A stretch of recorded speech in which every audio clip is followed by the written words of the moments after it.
सच्चाई हमेशा खामोश रहने वाले इंसान के अंदर ही मिलती है। झूठ बोलने वाले तो हमेशा शोर मचाते रहते हैं। एक आदर्श पत्नी वो है जो अपने पति की सुबह मां की तरह सेवा करे और दिन में एक बहन की तरह प्यार करे और रात में एक वेश्या की तरह खुश करे। झूठ बोलने में सबसे बड़ी मुश्किल ये है कि झूठ याद रखने पड़ते हैं।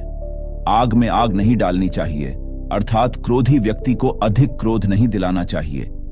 जिंदगी के दो पहलू हैं, एक दिन आपके हक में और एक दिन आपके खिलाफ। जिस दिन हक में हो गुरूर मत करना और जिस दिन आपके खिलाफ हो थोड़ा सब्र करना।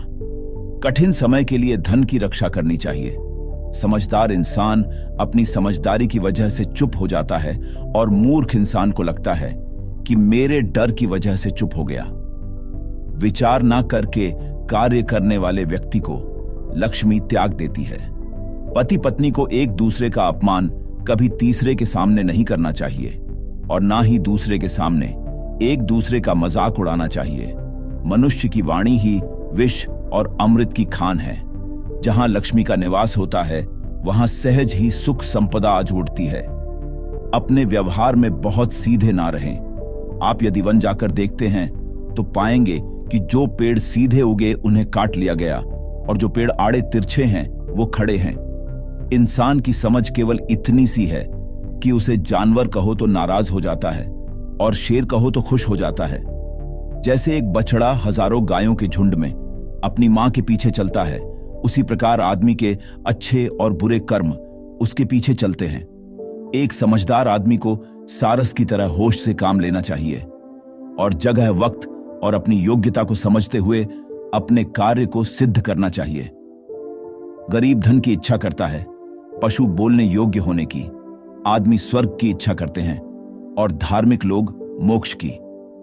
किसी ने बहुत अच्छी बात कही है, मैं तुम्हें इसीलिए सलाह नहीं दे रहा कि मैं ज्यादा समझदार हूं, बल्कि इसीलिए दे रहा हूं कि मैंने जिंदगी में गलतियां तुमसे ज्यादा की हैं। जो गुजर गया उसकी चिंता नहीं करनी चाहिए, ना ही भविष्य के बारे में चिंतित होना चाहिए। समझदार लोग केवल वर्तमान में ही जीते हैं।